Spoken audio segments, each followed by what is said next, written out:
Hi, I'm Liz. Let's start diagnosing this. So first step, we're going to hit power. We're going to tap on F12 to access Dell's built-in diagnostic software because we need to test for a hardware problem and we need to test for a software problem. We're going to start with the hardware. We're going to click on diagnostics. This diagnostic will scan to see if we have a potential problem with our hard drive or solid-state drive or RAM are the two main things we're looking for right now. It will test everything, but we're looking for a RAM or drive related problem because it's a common cause for this particular error. If you find this video in any way helpful, please like, share, and subscribe for more great content. Okay, so in my case, as you can see, everything passed. So we're going to move on to diagnosing the operating system. But for all you people out there who perhaps your hard drive or solid state drive failed, then we have a video in the description down below on how to replace it and reinstall Windows 11. If your RAM failed, we have a video on how to upgrade and change your RAM or just replace it altogether. Now, as you can see, I've hit the exit button, I hit power, and I'm tapping on F12 again to go back to that original window. Because now we're moving on to operating system solutions, which means I'm going to hit support assist recovery. It's going to bring me to this screen for a while, a couple minutes, so hang tight. And if you find that your perhaps screen looks a little different, then that's okay. Just try your best to follow along. We're going to hit this blue button. And then on the next screen, we're going to hit skip. If you find that you don't have any of these settings, then try the other version of this video we have in the description down below. Now let's run through these. We have the update now. This is an excellent option to try. I'm just going to run through them. The repair option, also great, and the reset option. So from a repair standpoint, we're going to do the least invasive options first for your operating system because they're the less likely to go wrong. So we're going to try updating your system first. Then you would try, if that didn't work, the repair option, and then you would try the reset. Each time after trying each one of these options, you would try restarting your computer and see if that remedied the error.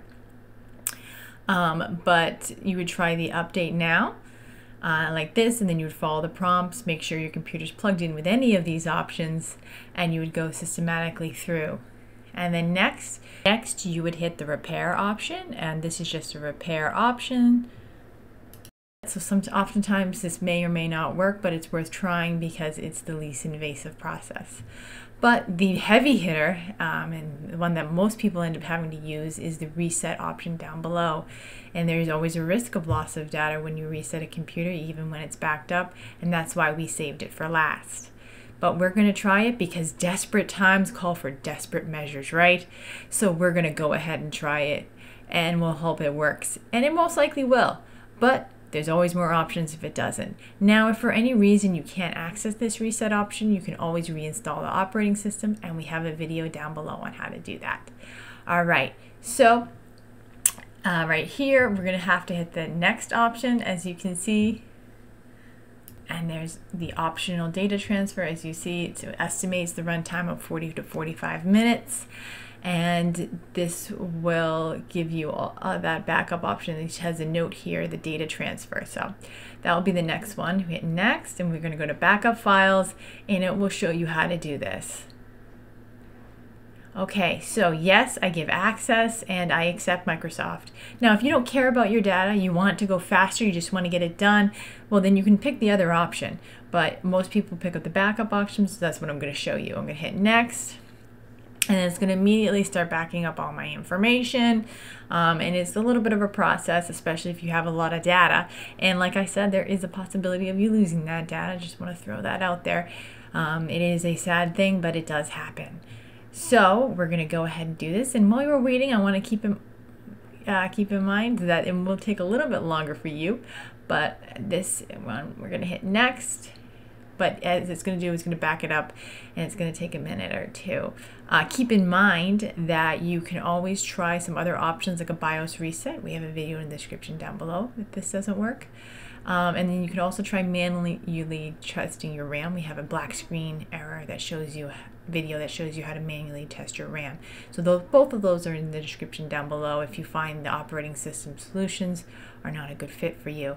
But let's go ahead and finish what we've started. So your backup was a success. So the next button you're going to hit is continue. And then you're going to hit on the confirmation screen, you're going to hit the button to continue again, and it will start the reset process.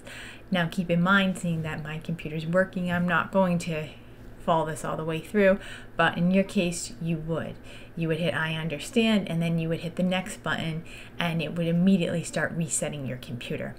If you have any questions about this process or anything you want to do, I'm going to go ahead and cancel mine. Please leave them down below. From one egghead to another egghead, this is Liz signing out.